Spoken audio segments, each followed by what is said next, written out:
Hi there. Hello, everybody. Welcome. Glad to have you all here. Welcome back. And thank you so much for joining us again this week for ArtSnacks Open Studio Live. So I'm so glad to be here and to be spending another week creating artwork with you. So I had a little bit of a tough start getting the video to go live, but I'm so glad that we're up and running and ready to make some art. So if you're here, if this is your first time joining the live, hello, welcome. Go ahead and say hi. You can say where you're tuning in from if you want in the chat. I'm going live here from Maryland, so I'm so excited to be here with you again. And if you're working on some artwork tonight, let us know what you're working on. Are you working on a gouache painting? Are you doing watercolor? Are you just drawing? Or maybe you're just watching? So let us know what you're working on. So I'm going to share with you everything that I brought with me to draw with and paint with today. But before I do, I always like to share a couple quick announcements. You've heard me say this a couple times if you've been tuning in regularly, but I always like to share our community Mix. So if you are not familiar with Mix, it's ArtSnacks' very own social media platform, and it's really cool because it's a community of artists. It's over at mix.artsnacks.co. It's free to join. It's other art snackers, people who are subscribed to ArtSnacks, maybe thinking about ArtSnacks, or they were once subscribed but are no longer subscribed but still making art. It's such an awesome community. Everybody's really supportive, and I really love just logging on and having a news feed or a social media feed just full of artwork and people being friendly and giving each other really positive feedback. So definitely check that out if you have not already. If you are in the know, good for you. Oh, and one more thing I'll mention about it is that there are announcements about sales, cool sneak peeks, updates, and sometimes giveaways on there too. So definitely want to check that out. The other cool thing that I wanted to share with everybody is that there is another sale going on. So if you go to the ArtSnacks Shop, that's shop.artsnacks.co. If you use the code MADNESS, you can take 50% off all markers, and that's for the month of April. So that's through April 30th. And if you spend $45, you get a free Marabou Graphics marker paper pad, which I think is pretty awesome. So if you've been thinking about getting into drawing with markers, this is a great chance to stock up on that. Or maybe you just need to replace your marker stock, then you can go ahead and do that. So awesome. So I'm checking out the chat and I see people are tuning in from Wisconsin, Colorado, Iowa, Boston, Washington. So it's so awesome just to have everybody here together in one space where we can all be working on art together. So let me show you all the cool things I brought with me. If you want to follow along, you are more than welcome to do so. So if you need to grab your supplies, go ahead and do that. I have a couple different paints with me. So the main thing that I'm going to be working with tonight is gouache. If you've never used gouache paint, I'm going to talk all about it and how it's a little different than watercolor and acrylic paints. But this is a really great set. You can get this on the ArtSnacks Shop if you're looking for a nice set. This is 8 different colors. So this is a really nice, especially if you're trying to start out with gouache. This is a good set here. I also grabbed a watercolor palette. I have a little sticker hiding in there. So I grabbed my watercolor palette. This you can tell this is one that I use often. This is a Derwent travel art watercolor palette. So I use this one pretty often. I like this one a lot. So I'll talk a little bit about how watercolor and gouache go together in just a moment. But I have some paintbrushes. So I have, all my paintbrushes here, but I'm just going to set them aside. I grabbed 2 to work with. There are a couple different shapes. So one of them is a filbert, and this is a Princeton brush. They're actually both Princeton brushes. Princeton brushes. This one is the filbert shape, which is like this kind of rounded, flat looking shape. So you can get a variety of brush strokes with this. And I'm also using, this is called a stroke brush, and it has this kind of square shape to it, like that. These are both brushes meant for like watercolor, gouache, or acrylics. They're soft synthetic brushes. I have a drawing pencil. This is another Derwent pencil, really great just sketching pencil. I have a palette and a cup of water, of course. An eraser. I grabbed some washi tape because that can be really useful for blocking off areas that you don't want to get paint on. So I always keep this handy. Sometimes I don't use it, but I like having it nearby just in case. And last but not least, I have a pad of watercolor paper. So this is Fabriano paper. It's watercolor paper.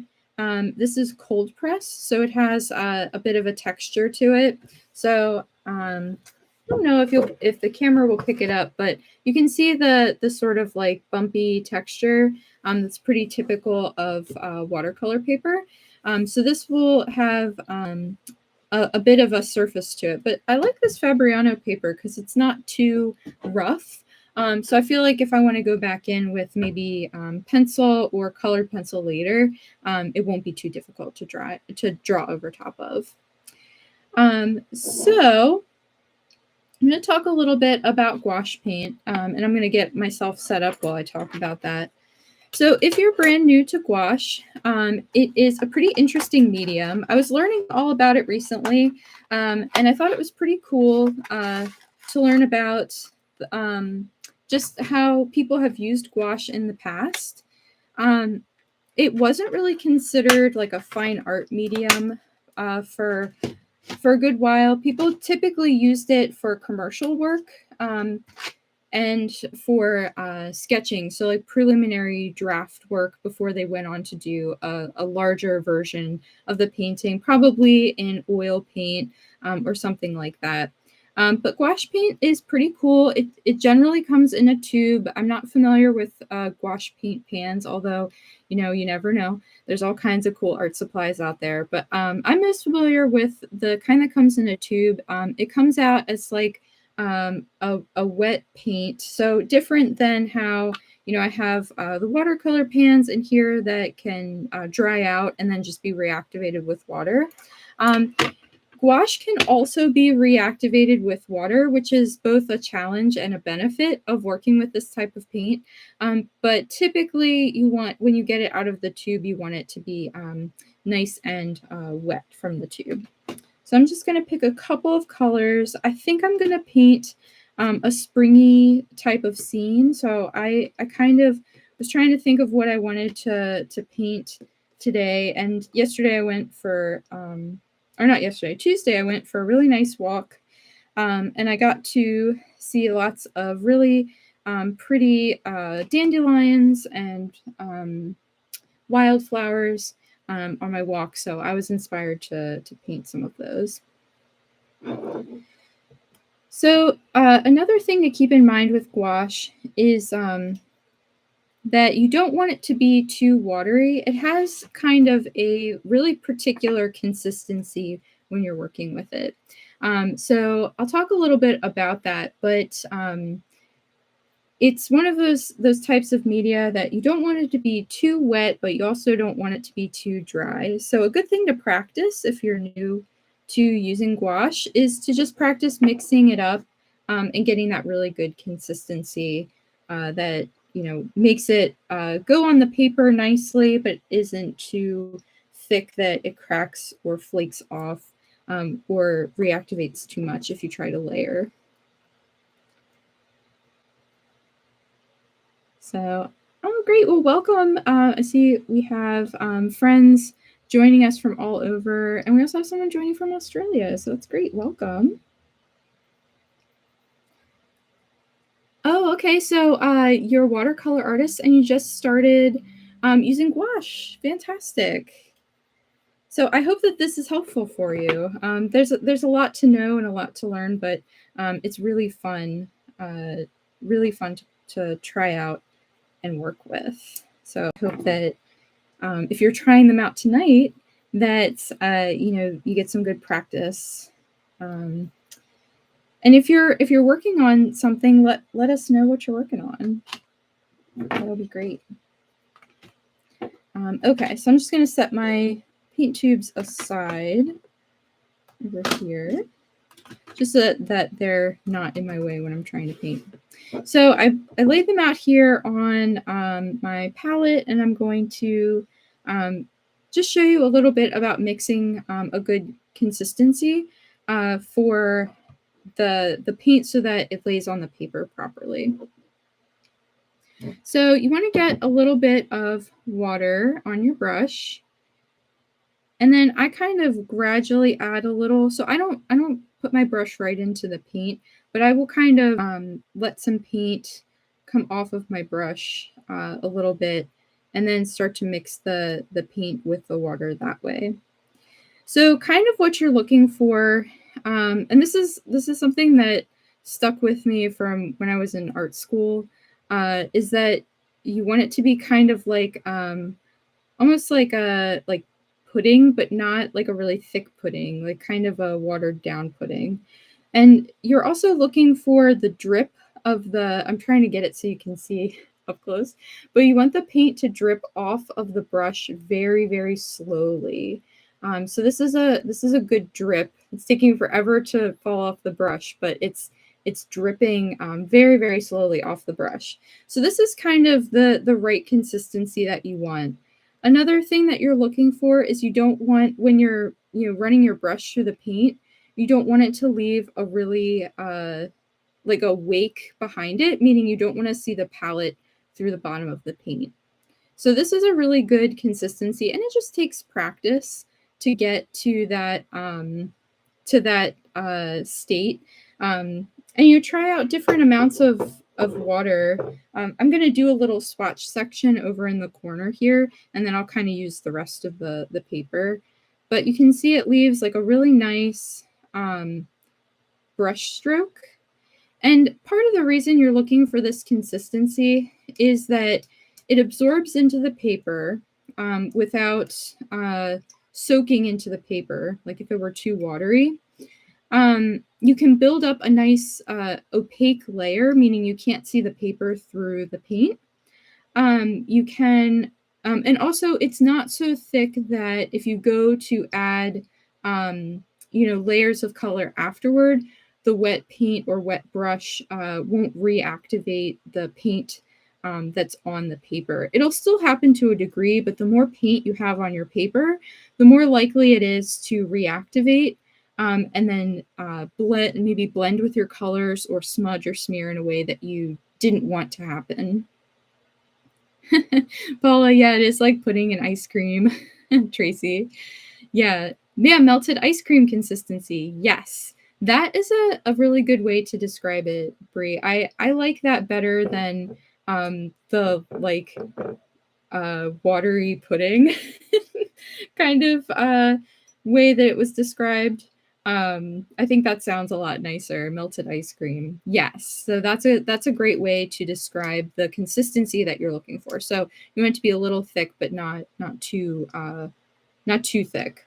So you could use it straight from the tube, but it's not advised to do it that way, just because if you put a super thick layer of paint on your paper, and then when you let it dry, the other issue, aside from, it's more difficult to layer, is that then as it dries, it's more prone to cracking, especially if you accidentally bend the paper, because the paper can be flexible. The other problem is that it could flake off. So the more cracks it gets in the surface, the more likely it is to flake. Darn, I should have mixed my light colors first. So another good tip for painting is that it really helps to have more than one container of water. So I actually do have some more water. I'm just going to grab another container. I usually have more than one laying around. I just have to find one that doesn't have pencils in it. So I'm going to grab, I'm just going to take some pens out of a cup really quick, and we'll have a second container of water over here. So one container of water is good to have for just washing off your brushes, and then the other one's good to have for when you want to add water to your paint. So it's also handy if you have, you know, an art desk and you have all kinds of containers around. You can always improvise, which I find myself doing pretty often. So, oh yes, so thanks, Bree. Yes, these are gouache paints that I'm using. And they are specifically the Royal Talons gouache paints that are in the ArtSnacks Shop. So thank you. Another thing that's good to have handy, which of course, you know, I didn't think about until I needed one, is to have a paper towel, which is always nice because you can wipe off your brush. But again, I usually have a paper towel laying around. So I'm just going to grab that from the side. You'll hear some rattling of art supplies, nothing to be concerned about.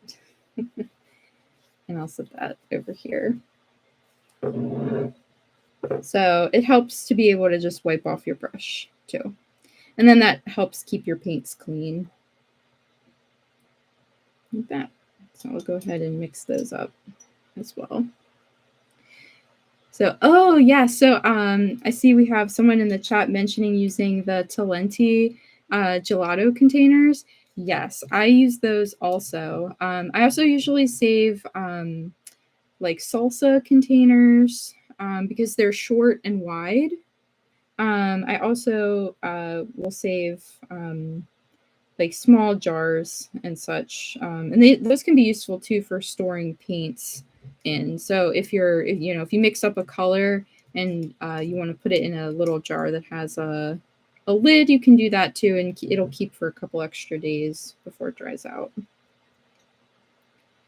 So that's kind of what I was saying earlier about how the watery or the liquidy kind of texture of gouache and its opaqueness is both a challenge and just a really cool feature of painting with gouache. So I think this one might be a little on the more watery side. But you can see kind of the difference. So I mixed a little more water in this color. So you can see that there's more of the white of the paper showing through.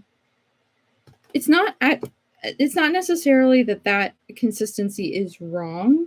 It's just that each consistency that you mix up is going to have a different effect in the stage of painting that you're using. So ideally, you're going to get that really like thick, opaque sort of texture and application on your paper. However, when you're doing the layers that are underneath, you're going to want something that's a little bit more watered down, that soaks into the paper more for a couple of reasons. One, it's going to be less paint that soaks, or I'm sorry, it's going to be more paint that soaks into the paper. So as you layer on top, it's less likely that it's going to lift. And also it's going to be easier to layer just in general. So, you know, you can build that color on top. But maybe you want the transparency aspect of it in your paper as well. So, you know, there's different reasons that you might be having a different level of opacity, depending on what stage you are in your painting. So, you know, it all just depends on what your goals are and what you're trying to achieve with the paint itself. I'll mention the other thing I like about the Talenti gelato containers is the gelato that's inside of it. So it's like, oh, well, you know, I need another paint container. So I guess I have to eat all this gelato.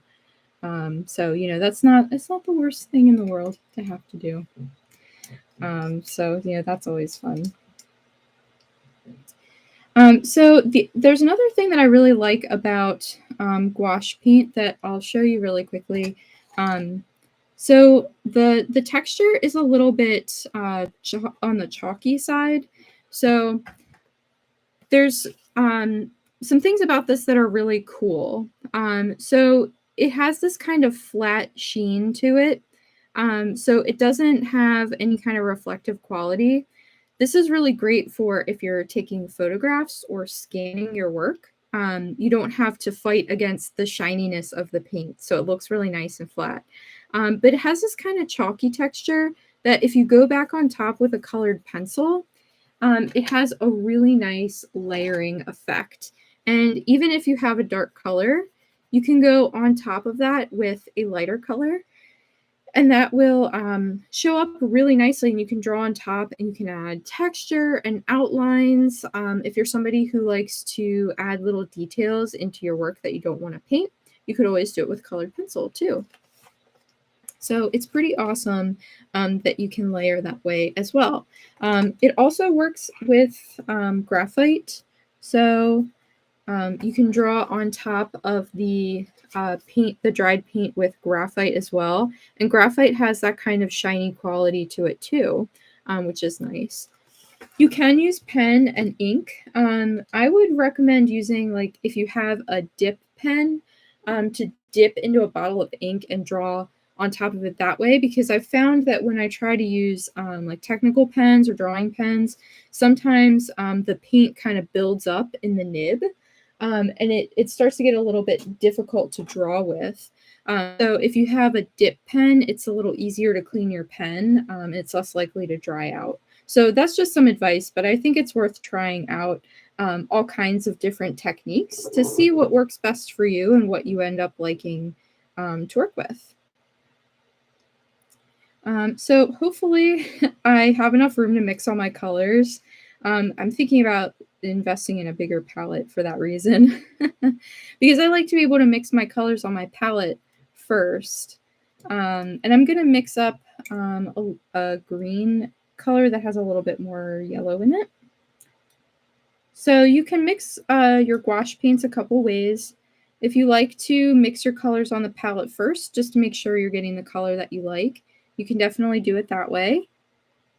So you can get a nice, color in advance before you put it on the paper. The other thing you can do is mix your colors on the paper itself. So let me get some clear water on here. And we'll mix our yellow. And then you can also add your color that way. So you can work with them a little bit like watercolors too. So I think it's pretty neat that there's versatility to using gouache paint. You can kind of choose to go back and forth between building up nice thick layers or having really thin watery layers.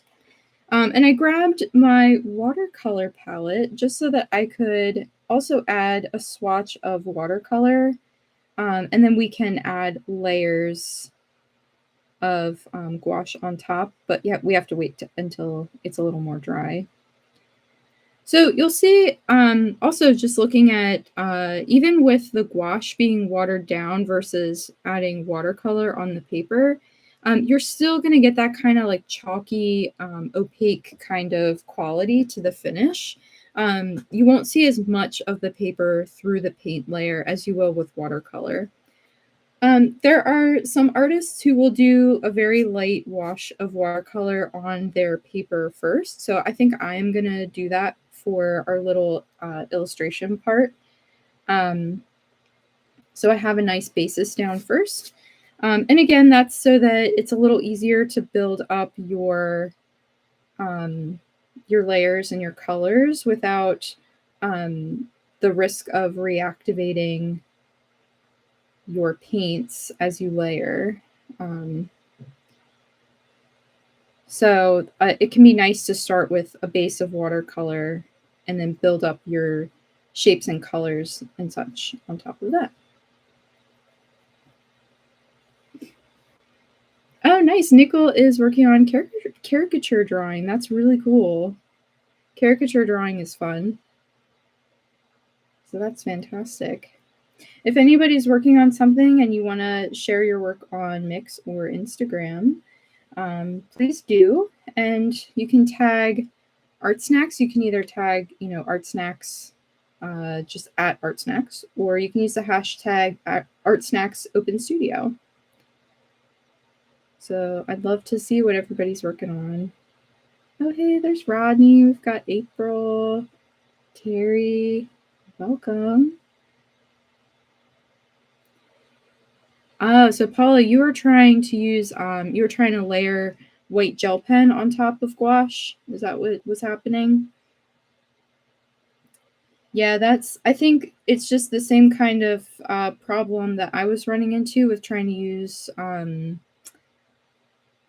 like a technical pen on top. Because I think the paint just kind of, well, especially with gouache, it's going to start to reactivate a little bit.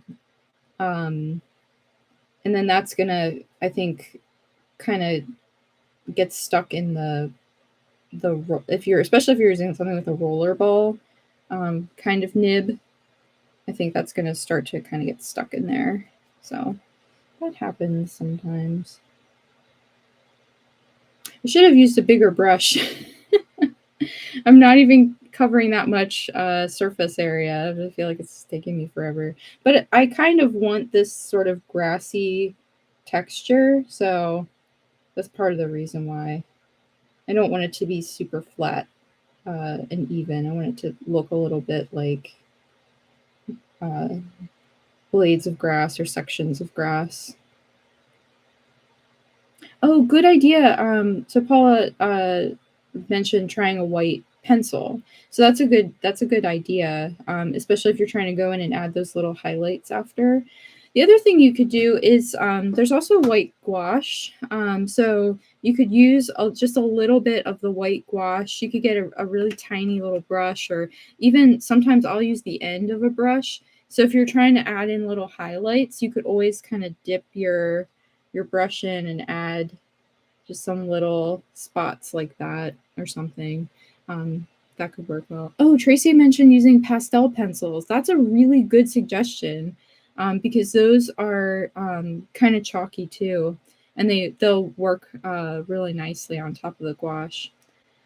Some advice I would give if you're going to use the pastel pencil is to seal your drawing with either, like, you could use an official like art sealant, which is like a spray you can spray onto your paper, and it'll help fix it's called fixative. It'll fix the powdery type of substance onto your actual paper. But if you don't want to go out and get something like that, you can also just use hairspray. That's a bit of a more inexpensive alternative to going out and purchasing a can of fixative. But that's typically not terribly expensive either. So, it might be a cool thing to try out. But I especially if you're working in a sketchbook, it can help to fix your materials to your paper so they don't smudge and smear. Rodney says that there's a house paint brush big enough. I would just be done in one big brush stroke, and then I would have my surface covered. That's funny. I always it's kind of funny sometimes when I tell people I'm an artist. I've stopped saying like a painter or anything because I always get that one funny person who's like, "Oh, will you come paint my house?" And I'm like, "No." I'm like, "You don't want me to paint your house. It's not going to be even." All of the like molding is going to have paint drips on it. You're going to have paint drips on your carpet. Like, don't ask me to paint your house. But I was painting a mural and someone came by and said that, and I was like, no. So it's just funny. So the next time you're having a conversation, you tell someone you're a painter, beware, they might ask you to paint their house for them. Yeah, that's great, Tracy. That's a really good suggestion about the pastel pencil. I like that. I'll have to try that too. I have some pastel pencils that I could use. I don't know where I put them though. I'll have to track them down.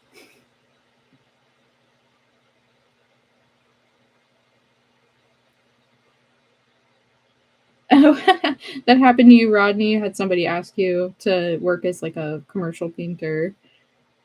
That's too funny. Yeah, it's like, oh yeah, I know you mean well, but prefer to paint pictures, not walls. But sometimes I'll do murals, which I think I might have mentioned I was working on a mural and someone asked me to paint their house.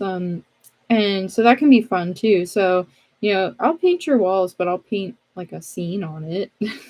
You'll just have to live with whatever scene I paint on your walls.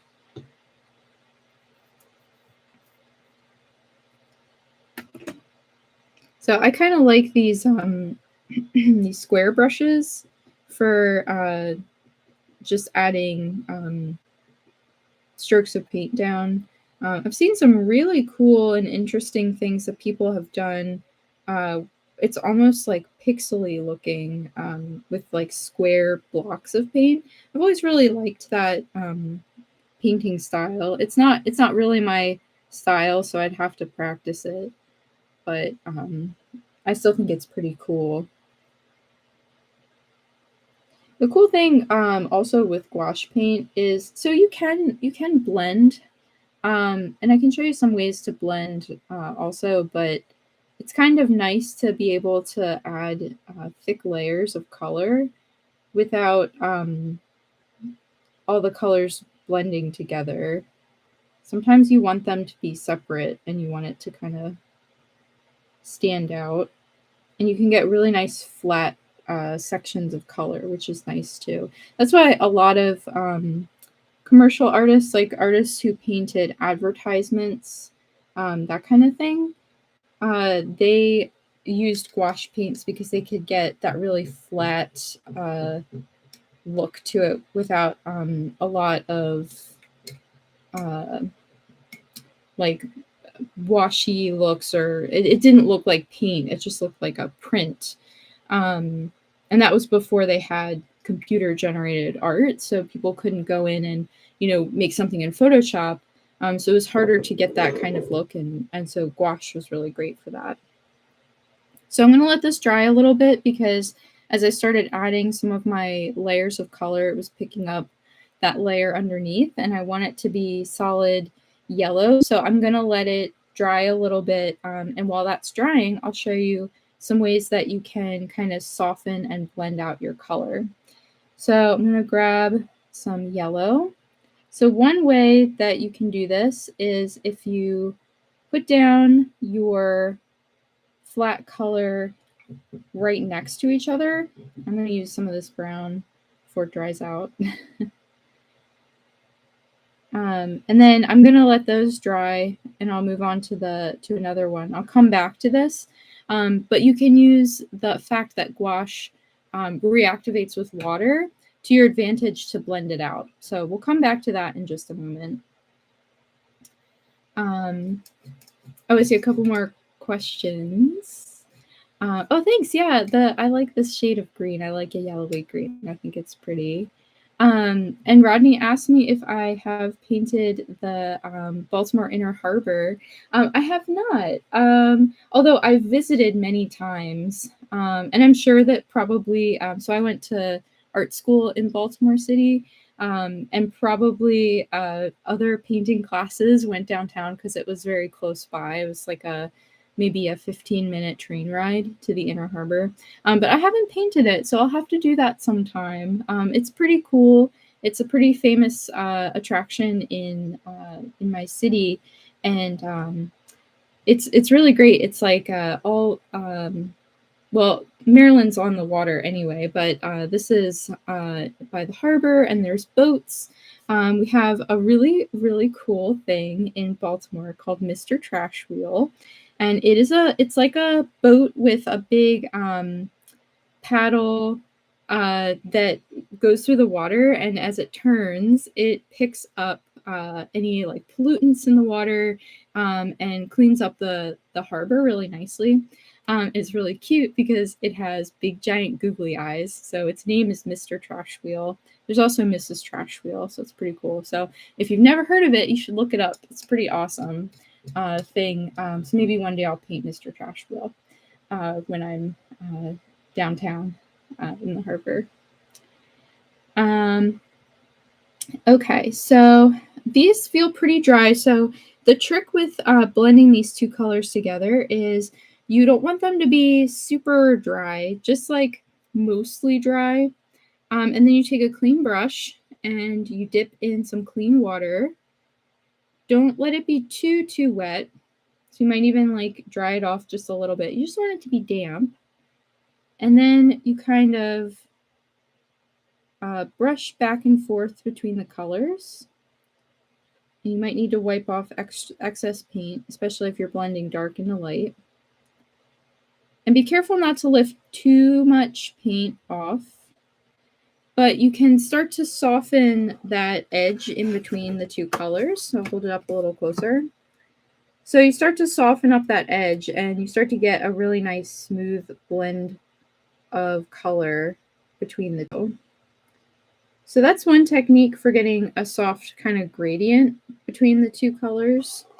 Another trick that you can do, so I'll do green and yellow because I kind of already have something in between the two, and I think I need a little more green paint. Oh, Nicole's asking if I ever do painting trees. I have not, but I should. I've been watching some Bob Ross lately, so maybe I'll feel inspired by Bob Ross to paint some trees. And they will be happy trees. They'll be happy little trees. So this technique is where you're kind of mixing your gradient in between on your palette before you put it on the paper.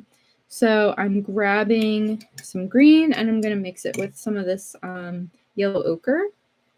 So I need a little bit more paint on my palette here. So I'll mix the two in the middle first, and then what I'll do is blend those together using the mixed color. So, but you'll see what I mean in just a moment.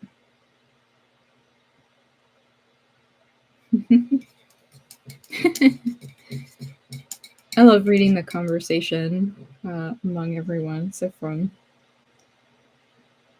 Okay, so we'll have some green. We'll start out with that.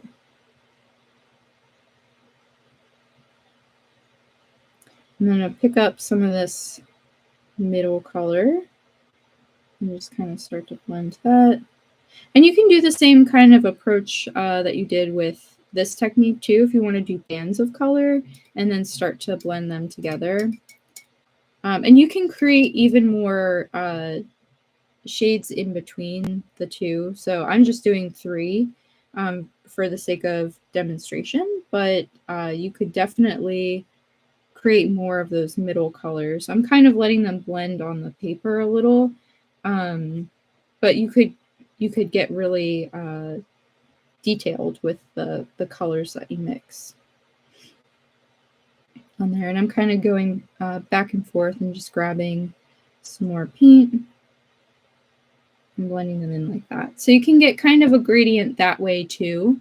And you, like I said, you could create as many detailed colors as you want. So you could, if you have a nice big palette, you could have a whole row of all your colors pre-mixed. But if you're going to pre-mix your colors, just make sure you mix enough.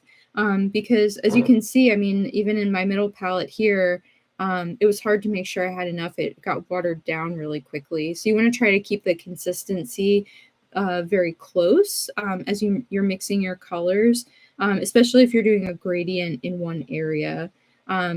Another tip, especially if you're mixing colors, is you want to try to mix enough for big areas and start with your big areas first, so that you are able to fill those in and have enough of the paint so that you don't accidentally run out and then have to remix it. The tricky thing about having to remix your colors after you've already started is sometimes it can be really tricky to get it close to what you had before.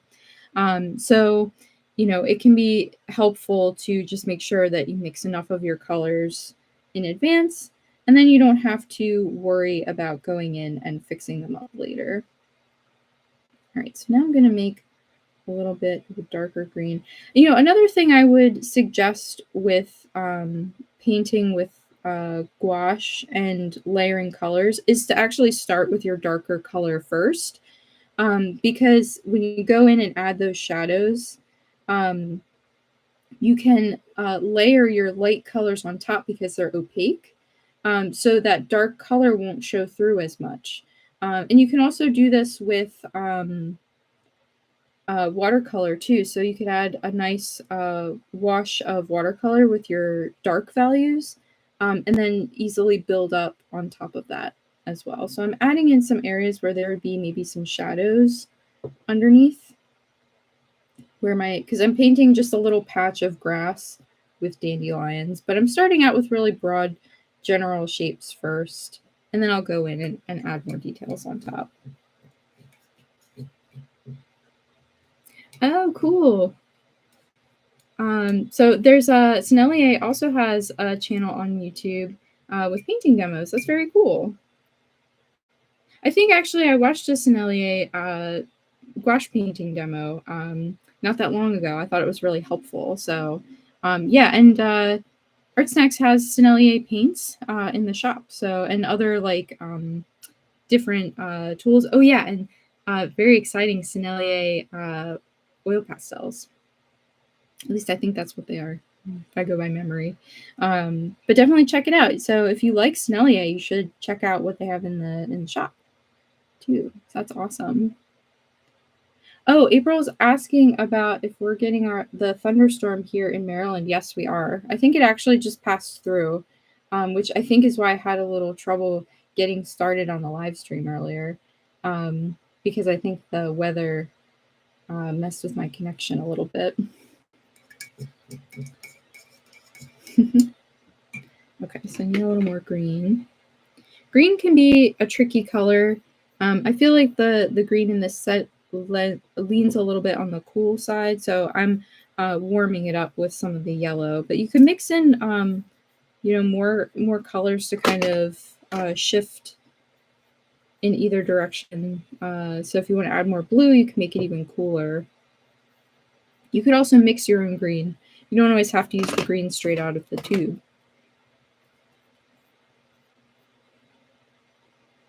I'll add a little bit of blue and just kind of mix it up a little.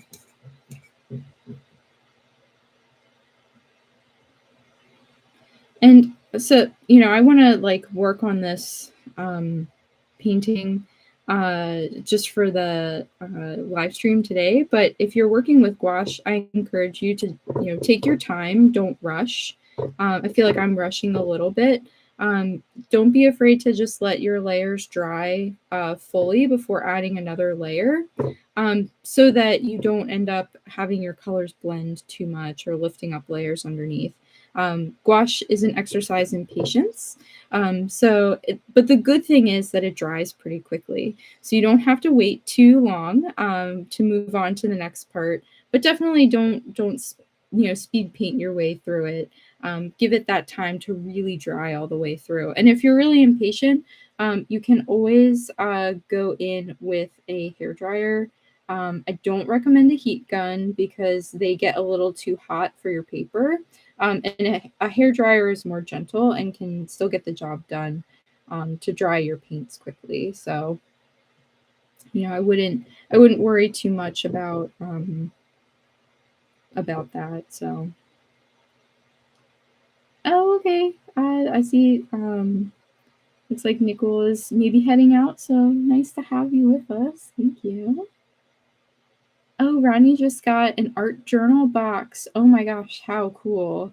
I can't wait to see what you make with that. I hope that you share in either Instagram or in the mixed group. I'd love to see that.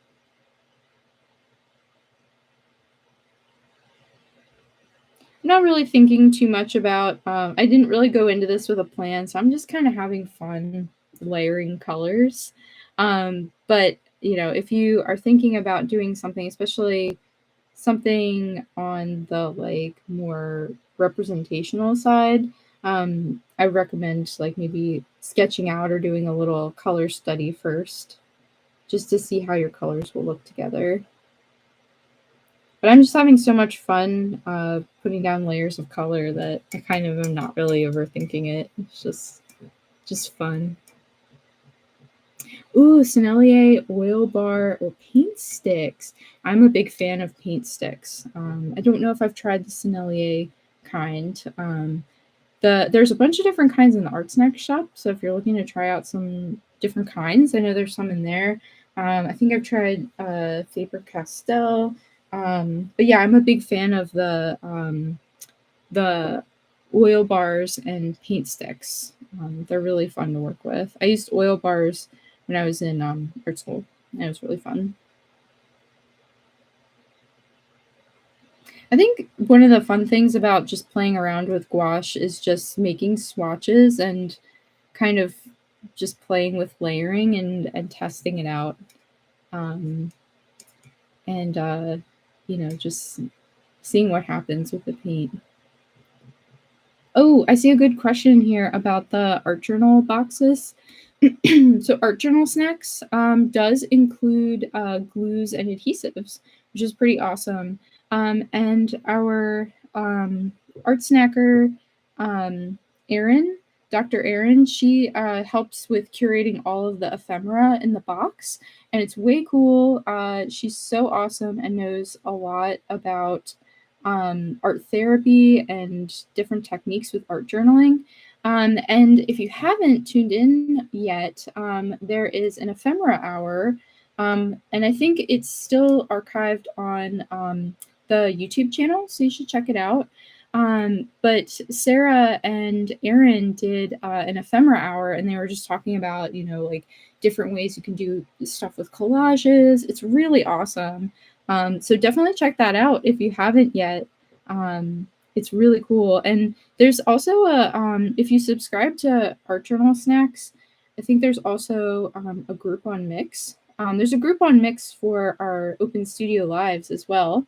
So if you aren't on there, you should join that group. It's free to join the Art Studio Live group. And I see some really great artwork get posted in there if people are working on stuff during the live. So it's pretty cool.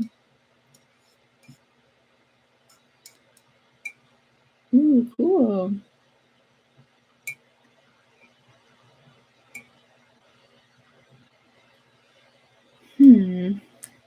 So I think I'm going to switch to a different brush now. So I'm going to switch over to this littler filbert brush, and I think I'm going to just play around with layering some lighter colors on top of these darker colors. I'll mention also, so I'm adding a lot of layers because I'm just having fun and I'm kind of like chatting and daydreaming and thinking about other things as I'm working. But something to keep in mind with gouache is that it's not infinitely layerable. So there, you know, if you add too many layers, that it does start to lift off of as you start adding more layers. So it starts getting blended and a little muddy. So if you're thinking about adding layers, maybe don't add too many, and think about you know, how you want to build up your layers before you go on and add them. But I think you know, it's great if you're just messing around in your sketchbook. Try out some, just see how many layers you can make before it starts to get muddy, and then, you know, you'll know. I think I've said this before, especially if you've ever watched live stream videos that I've done before, but I think it's always worth repeating that sketchbooks are awesome places to just experiment with things and sometimes use art tools the way they're not meant to be used, because I think it's really helpful in terms of learning. So if you're learning how not to use something, that's just as useful as learning how to use it. So that can be helpful too. I'm just adding some little leaves in here. Maybe I'll add some more petals to some of these.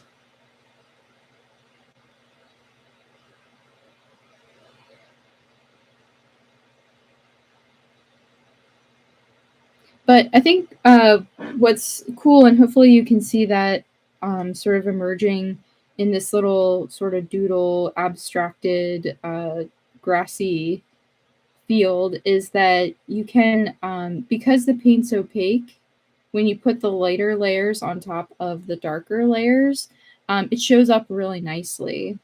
And then, think about if you go in with some colored pencil and stuff too, you could really add some pretty details on there.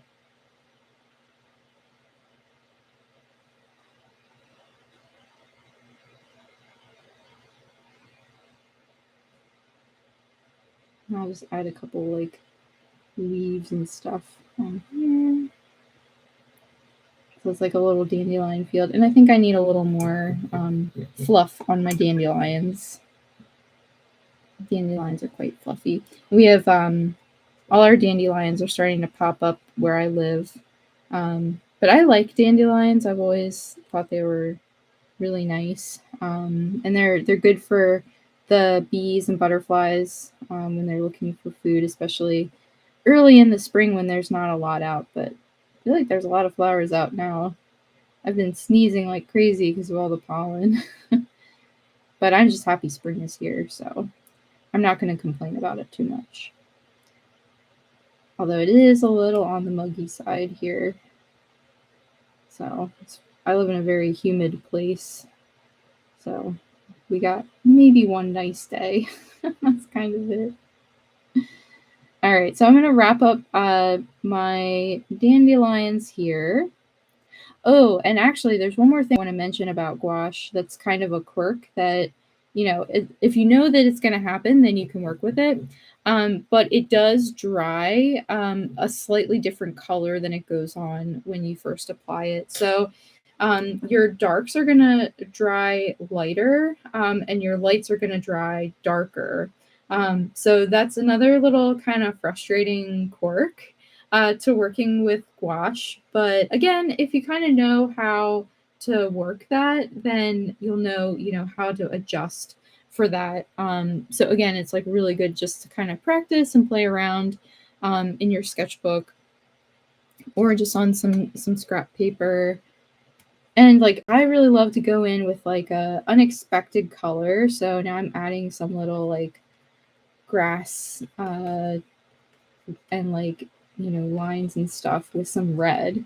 So let me hold it up so you can see it a little better. But that I feel like the red really pops against the that green background.